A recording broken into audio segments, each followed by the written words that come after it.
Hello everyone, this is a Freighty back with another How to Play. Today we're looking at how to play the game Featherlight by WizKids. It says it's a hand management game of light proportions by Sabrina and Hannah Ron Conson. It is a light game. Comes with 70 of these feather cards, featuring this Po2 bird named Polly on it. It's kind of a weird looking bird. He's lost all his feathers and you're trying to collect them all. And this came out in 2022.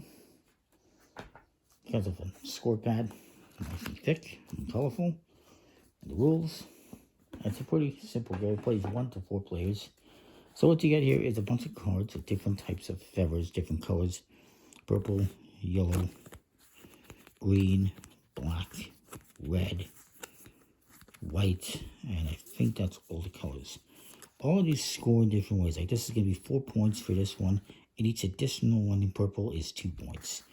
The white ones just score whatever points they say. This one, the green, is per set. So for every red and blue, you score 7 points.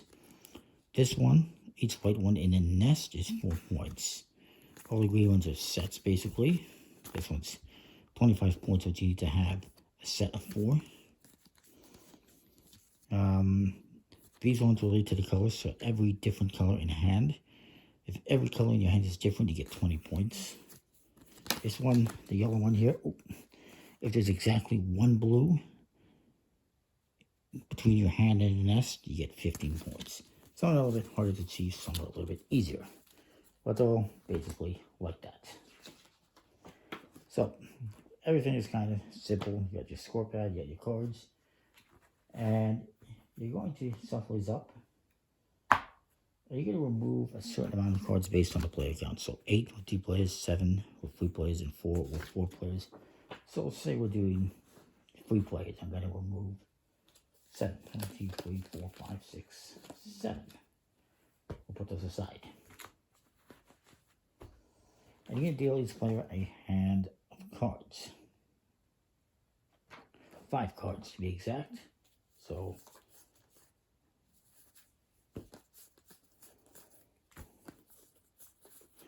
and then you're going to deal 6 cards face up into what is called the nest.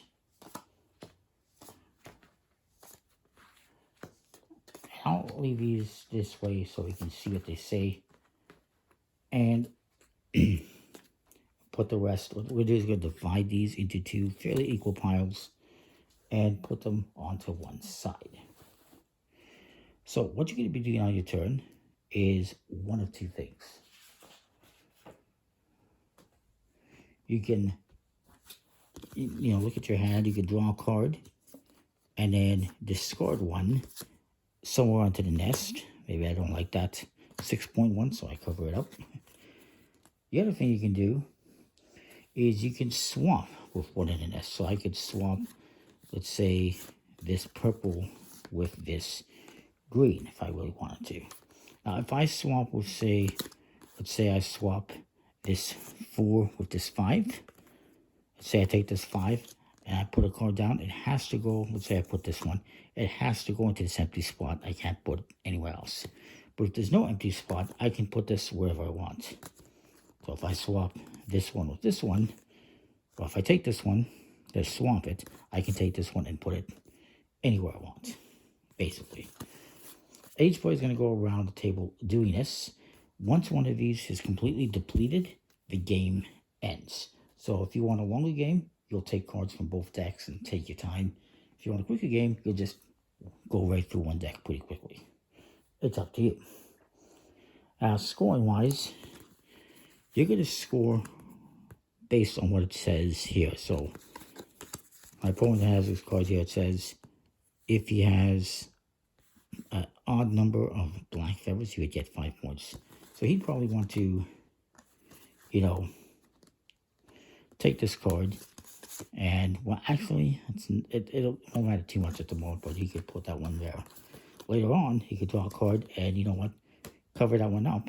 But now, he gets 5 points, if that stays like that at the end of the game. Because at the end of the game, once one of these is depleted, you are going to score these points based on what you have in your hand and what is in the nest. Hopefully that makes sense. So This one, if there's 4 colors in a hand that are identical, would get 45 points. He doesn't have that. And you're going to mark down on the score sheet for each one. So card 1, he would get 0. For this one, if there's an odd number of black, 5 points, he gets 5 points because there's only 1 black.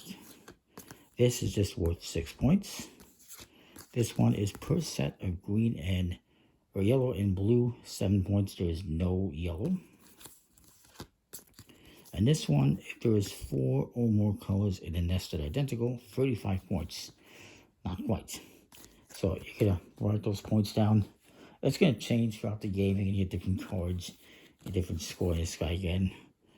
4 points plus 2 points for each additional one. So you get 4 plus 2 and 4 plus 2. So you get 6 points. Actually, he'd get 4, 8.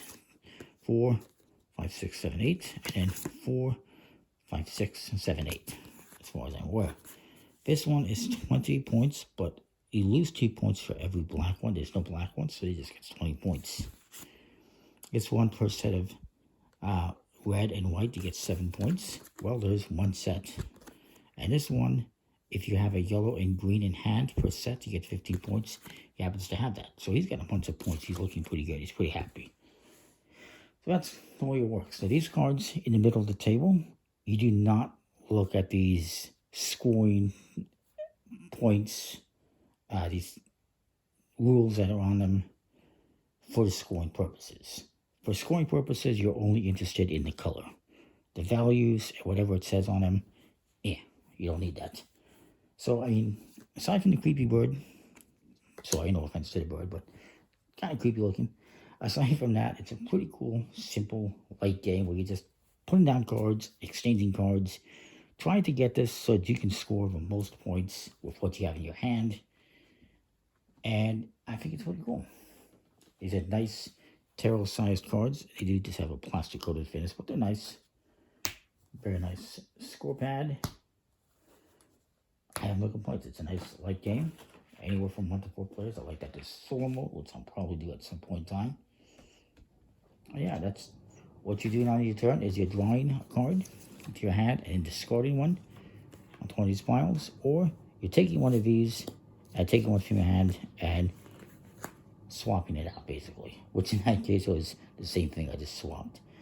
But that's the gist of it. You're doing one of those 2 things on your turn. You keep playing until one of those 2 draw piles is depleted, and then the game is over and you score.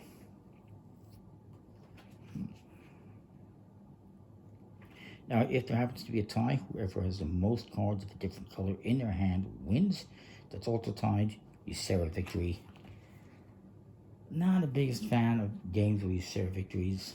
I prefer there was a way to be a definitive victory, but it's probably, small chance that happens. And on the back, it just explains everything you need to know. It's a little reference card. You're drawing and discarding or swapping. So that's it. That's all you need to know, basically. Comment, like, subscribe, let me know what you think. I think it's a cool game. See you next time more. Thanks for watching.